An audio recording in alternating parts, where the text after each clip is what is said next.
Hi అండి, welcome back to our channel Abhikshi kitchen and blogs. ముందుగా అందరికీ wish you a very happy new year. 2024 చాలా త్వరగా end అయిపోయింది కదా. బ్లాగ్ వచ్చేసి December 31st night the. Celebrations అని పెద్ద పెద్ద పేర్లు చెప్పలేను కానీ సరదాగా బయట వాకిల్లో ముగ్గులు వేసుకుని కబుర్లు అయితే చెప్పుకున్నాము. ఎర్లీగా మా అత్త వాళ్ళ ఇంటికి వెళ్ళిపోయి హ్యాపీగా అక్కడ మేము ముగ్గులు వేసుకొని సరదాగా నైట్ అంతా ఎంజాయ్ చేసాం. ఇక్కడ మేము ముగ్గు వేయడం స్టార్ట్ చేసేసరికి 11:15 అలా అయిపోయింది. అనుకున్న ముగ్గు మా పక్కింటి వాళ్ళు వేయడం వల్ల మేము ఇంకో ముగ్గుకు మారాల్సి వచ్చింది. ఇక్కడ మా వారు ముగ్గు టకటకటకమని చాలా ఫాస్ట్ గా వేసేస్తున్నారు. నాకు అనిపించింది న్యూ ఇయర్ కి ముగ్గు కోసం ప్లాన్స్ వేయాల్సిన పని లేదు, పతిగారికి 10 నిమిషాలు పని పెడితే చాలు అని. అక్కడితో ఆగుతానా. ఈ ఇయర్ భోగికి సంక్రాంతికి మా ఆయన చేత వేయిస్తాం మా ఇంటి ముందు రంగు ముగ్గు. అయితే నా ఎక్స్పీరియన్స్ వరకు, నా మెమరీస్ వరకు చైల్డ్హుడ్ డేస్ లో ఈ న్యూ ఇయర్ అంటే చాలా సంతోషంగా ఉండేది.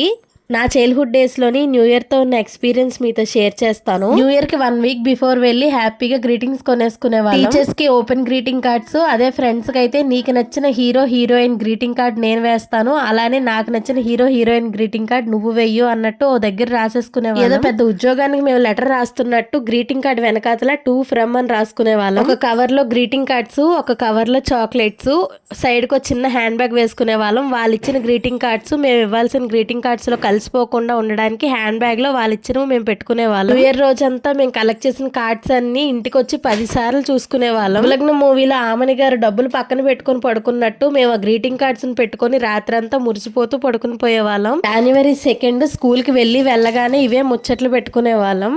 నీకెన్ని గ్రీటింగ్ కార్డ్స్ వచ్చాయి, నాకెన్ని గ్రీటింగ్ కార్డ్స్ వచ్చాయి అని. ఎన్ని గొడవలు ఉన్నా న్యూ ఇయర్ రోజు మాత్రం ఎవరికి వాళ్ళు గ్రీటింగ్ వేసుకోవాల్సిందే. అలా చెప్పుకుంటూ పోతే చాలానే మెమరీస్ ఉన్నాయి. ఇప్పుడు పిల్లలకి అసలు అవి ఎక్కడున్నాయండి. వాట్సాప్లోని, ఇన్స్టాగ్రామ్లోని స్టోరీలు పెట్టేయడాలు, మెసేజ్లు చేసేసుకోవడాలు. రూపాయలు పేరెంట్స్ నుండి గ్రీటింగ్స్ కోసం తీసుకోవడానికి పడిన పాటలు అన్నీ ఉండేవి కావు.